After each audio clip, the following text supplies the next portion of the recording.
विश्व न्यूज 24/7 का हर दर्शकों को सादर प्रणाम, जोहार सलाम।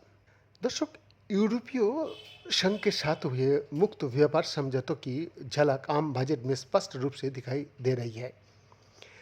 जी हाँ, अमेरिका टेरिफ से मचे वैश्विक हड़कंप का बीच भारतवर्ष का वित्त मंत्री निर्मला सीतारमण जी ने वित्त वर्ष 2026-2027 के लिए देश का आम बजट पेश कर दिया।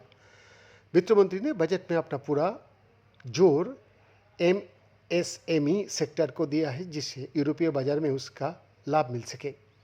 वित्त मंत्री ने बजट भाषण में एमएसएमई को विकास के रास्ते का अहम साथी बताया।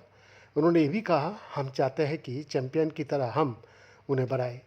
इसके साथ ही वित्त मंत्री ने एमएसएमई सेक्टर के लिए 10,000 करोड़ रुपया देने की घोषणा की, ताकि उद्यमियों को इसका सीधा फायदा मिल सके। बजट में किए गए ऐलान से निर्यातकों और उत्पादकों दोनों का लाभ होगा।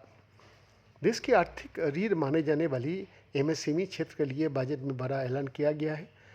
इस संदर्भ में लंबे समय से ये क्षेत्र इस बात की मांग करता रहा है कि विनिर्माण इकाइयों के लिए पूंजी की लागत कम की जाए, ताकि उत्पादन और प्रतिस्पर्धा दोनों को बढ़ावा मिल सके।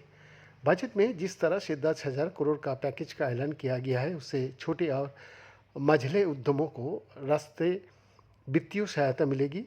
वित्त मंत्री निर्मला सीतारमण जी ने वित्त वर्ष 2026-2027 के लिए आम बजट पेश कर दिया है, जिसमें सरकार की आय, व्यय और नीतिगत प्राथमिकताओं का विस्तृत खाका सामने रखा गया। इस बजट में लगभग सभी क्षेत्र को ध्यान में रखते हुए घोषणा की गई, लेकिन विशेष रूप से देश की आर्थिक रीढ़ माने जाने वाली माइक्रो, स्मॉल और मीडियम एंटरप्राइजेज यानी एमएसएमई सेक्टर पर सरकार का फोकस साफ दिखाई देता है। केंद्रीय बजट 2026-2027 केंद्रीय वित्त मंत्री निर्मला सीतारमण जी ने कहा, मैं भविष्य का चैंपियन बनाने के लिए 10,000 करोड़ रुपये का एमएसएमई ग्रोथ फंड बनाने का प्रस्ताव रखती हूँ। वित्त मंत्री ने कहा कि ये बजट कर्तव्य भवन में तैयार किया गया, इसलिए इसका पूरा मूल उद्देश्य समावेशी विकास और राष्ट्रीय कर्तव्यों की पूर्ति है। बजट 2026 को 3 प्रमुख कर्तव्यों पर आधारित बताया गया, जिसमें विकास, आत्मनिर्भरता और वैश्विक प्रतिस्पर्धा शामिल है।